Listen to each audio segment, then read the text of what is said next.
Hi, this is week 3. For week 3, number 1, explain what the ACR Phantom is used for, how to handle it, and why it might be dangerous. Then talk a little bit about each of the QC procedures the ARRT requires you to compound on. So, as a part of the ACR accreditation, the ACR Phantom is used to check for various measurements on the scanner, also known as the QC control, which is quality control. The ACR Phantom is cylindrical, and then it is labeled nose and chin, which helps you position your patient. It helps you with positioning. And then it's usually measured within a head coil, but it can be different depending on the type of scanner or the type of system you have. And then that Phantom has something called a bubble level, which helps you measure the exact placement for your coil. And then the ACR Phantom can be dangerous because it contains both nickel chloride and sodium chloride, but nickel chloride is extremely toxic, so if it's spilled, it can be really dangerous, and you have to go through protocol for that to clean it up. So I just need to make sure that when I'm walking with it, I need to be using both hands so I don't prevent spilling the nickel chloride.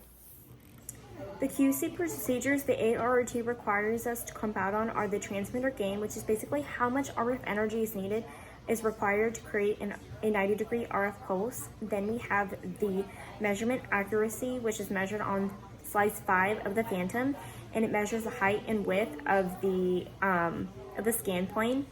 And then we have the equipment inspection, which is basically inspecting the relevant equipment that we're using, such as coils. It can also be even door seals, so and beyond all of the other equipment. And then we have the room temperature, so we need to ensure that the room temperature of the scan room is within limits. And then we need to ensure cryogen levels are also within limits, which is our helium, and it needs to be above a certain percentage. For number 2, briefly explain the differences between MR safe, MR conditional, and MR unsafe items. If a patient presented to the department with an unknown implant, walk us through the steps you would take to determine its MR safety classification. Finally, name some of the most dangerous implants we could see in the MRI department. So for an MR safe item, that would mean that the device is safe and does not pose a threat to the patient. If it is MR conditional, that means that this device may or may not pose a threat to the patient or I. So it's best to ensure that our patient's safe by checking their implant card. If it's MR unsafe, that means that this device will pose a threat to my patient or anyone who's around the environment. If I have a patient come into the department and I'm unaware of their device that they are using, it's best for me to check their implant card, and if I'm still unsure whether it's safe for my patient, I can contact the facility and or doctor that performed the procedure on them. And some of the most dangerous devices that we use or that we see in the MRI department are going to be aneurysm clips, neurostimulators, infusion devices, and the list goes on of devices. So it's always best to ensure and make sure my patient's safe using the implant card, and if not, then checking the doctor or facility that performed the procedure on the patient. For number 3, explain the steps to take when transferring a wheelchair patient.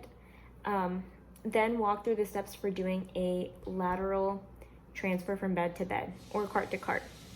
So the first step when transferring a patient from a bed to a wheelchair is I'm first going to bring my wheelchair close to the bed, and I'm going to lock the wheels, and then I'm going to help sit my patient up. I'm going to help swing their legs towards the side of the bed that the wheelchair is on. I'm going to help my patient scoot closer to the edge of the bed, and then before standing, I can put my arms near their chest and under their armpits, have their legs between my legs.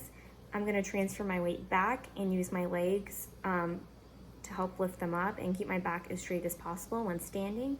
Once I stand, I'm going to pivot with the patient, and then I'm going to help them sit in the chair, but make sure that I'm following the patient while pushing them sitting back instead of straight down so that our patient doesn't miss the wheelchair.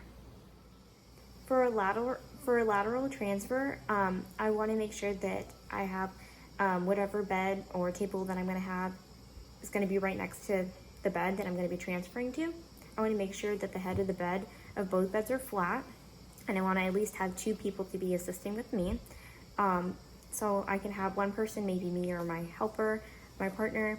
I want to lift my patient, and I want them to slide the board under the patient.